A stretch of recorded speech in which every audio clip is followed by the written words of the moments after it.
Welcome to Salad with a Side of Fries. I'm your host, Jenn Trepeck, talking wellness and weight loss for real life.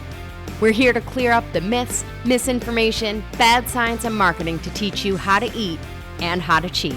Are you ready? I'm having salad with a side of fries.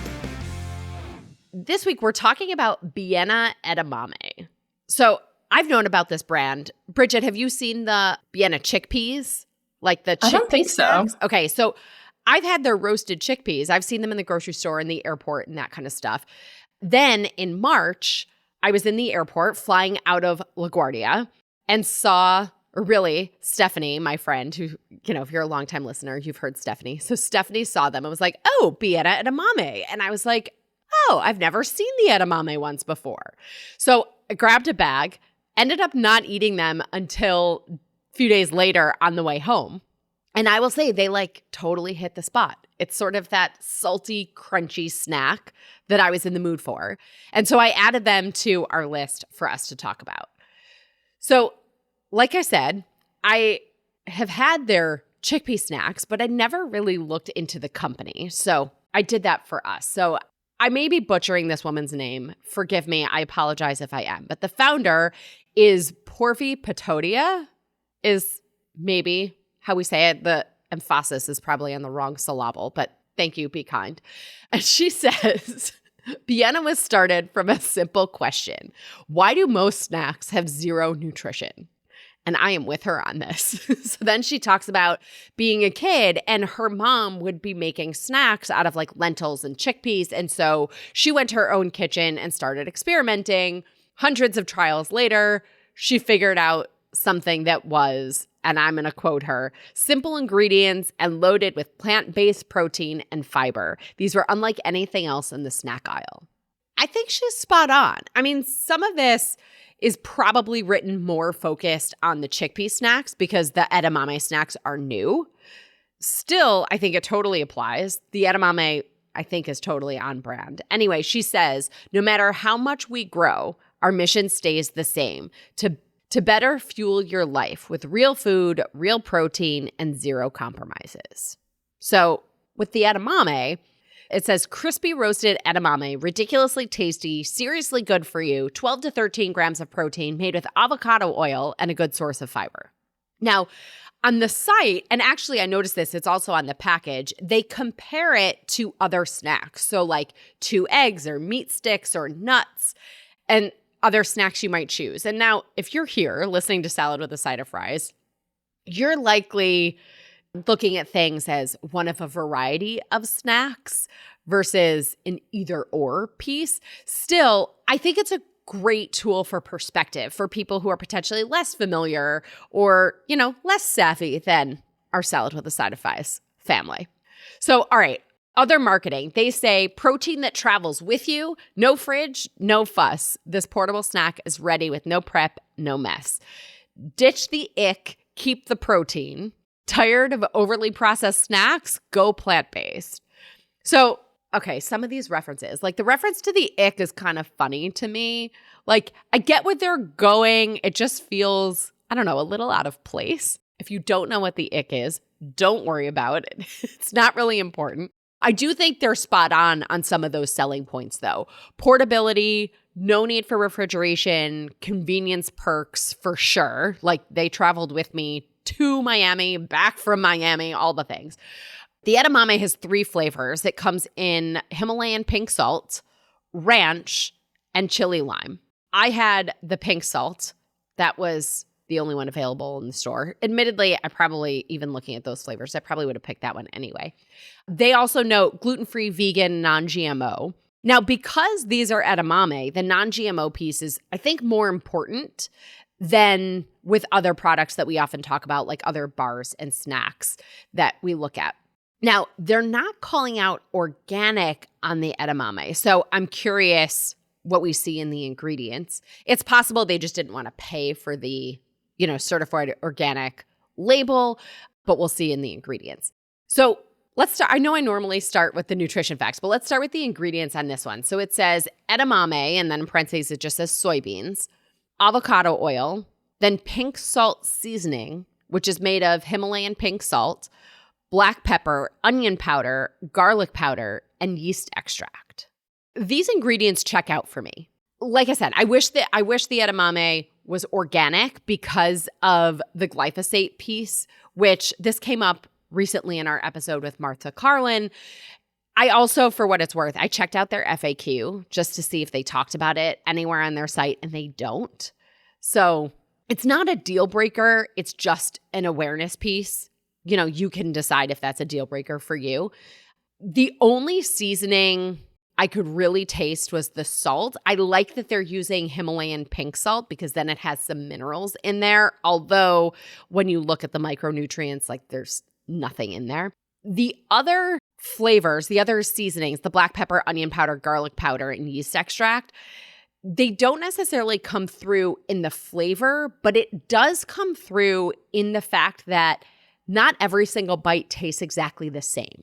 And this is one of those hacks of highly palatable foods where they make sure that not every bite tastes exactly the same. It's part of keeping you coming back for more. So the indication there is this might be a little more challenging to have a sense of the quantity that we're having when we're eating these. For the rest of the ingredients, I think we just have to look at the nutrition facts so we can see what's there. Oh, and of course, because I mentioned that serving size, we'll look at that. So on the nutrition facts, we see serving size is 1.05 ounces or 30 grams. The larger package is 4.5 servings. So realistically, we're talking about about 2 handfuls. So it's really like a quarter to a third of a cup is that serving size. In that, we get 130 calories, 5 grams of fat with 0.5 grams of saturated fat, 9 grams of total carbs with 5 grams of fiber and 2 grams of sugar, 0 grams of added sugar, and then there's 13 grams of protein.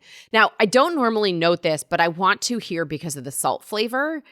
It says 240 milligrams of sodium. And depending on your perspective, that may seem like a lot or a little. To me, for something that's a salted flavor, it's not all that much, especially as we think about, maybe where else or a different kind of salty, crunchy snack that we might be having in that place. Obviously, everybody can keep in perspective what that means for you and if that becomes a deal breaker. But I think it's just interesting if you start to compare some of these snacks that are out there. And again, I think some of this is also a function of using Himalayan salt versus like table salt. Okay, with the nutrition facts, if we keep it to 1 serving, kind of everything checks out, right? The fat checks out with our usual guidelines, the rule of 5. And if you want to go back, we have episodes on reading labels for that one.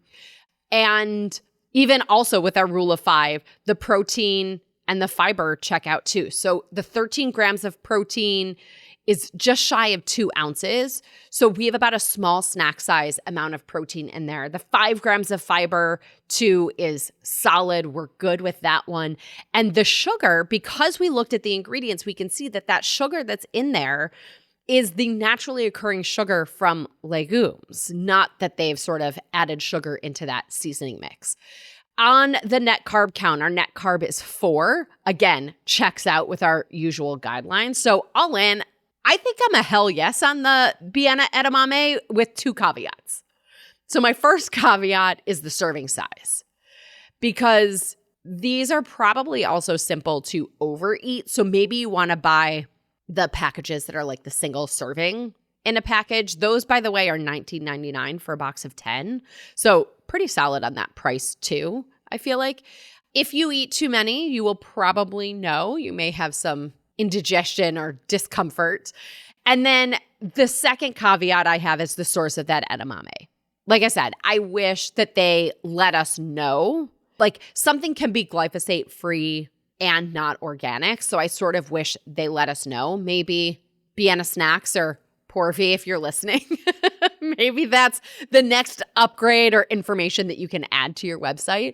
And again, it's not that we need to live our lives in a bubble, but I do think we want to manage that glyphosate intake and support our detoxification pathways. So side note on that. Still, even with those 2 caveats, I say let's keep this as a snack, another tool in the tool belt.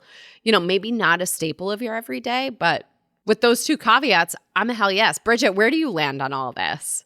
We're on the same page. This is something that I would love to eat next time I'm at the airport.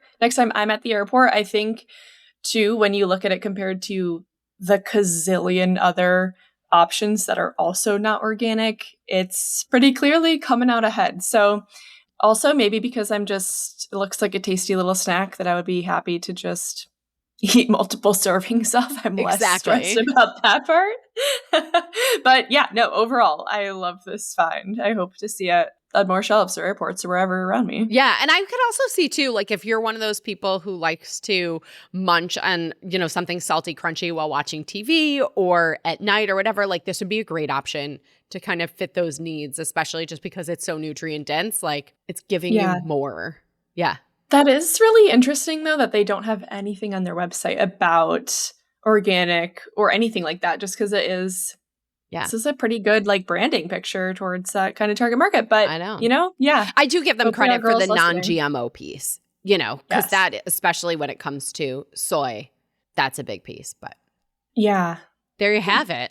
The Biena Edamame snacks. Well, as always, everybody, I'm your host, Jenn Trepeck. Connect with me on all social media. I'm at Jenn Trepeck, JENNTREPECK. Website is asaladwithasideofries.com. Pick your platform, send a message because I love hearing from you. It is the highlight of my day when you share your takeaways, your ideas, or your questions. It's also the easiest way to learn more about working with me as your coach. Bridget Walton, thank you again for joining us this week. Thanks for having me. Absolutely. So fun. And friends, if you are not already, join us in the Happy Healthy Hub. You'll go to asaladwithasideofries.com/membership. This shows your support for this podcast, this community, but most importantly, it supports your health. On top of this week's episode in full video with behind-the-scenes content, your 24/7 Ask Me Anything on the community board, you'll get this week's recipe for shaved spring vegetable and apple salad with ginger Dijon dressing. Well, friends, that's it for today's episode of Salad with a Side of Fries. Congratulations for making yourself and your health a priority. Thanks so much for joining us. Be sure to click subscribe or follow on your favorite podcast platform. Share us with a friend, and we'll be back next week. Always remember, you deserve it, and you are worth it. Happy healthy.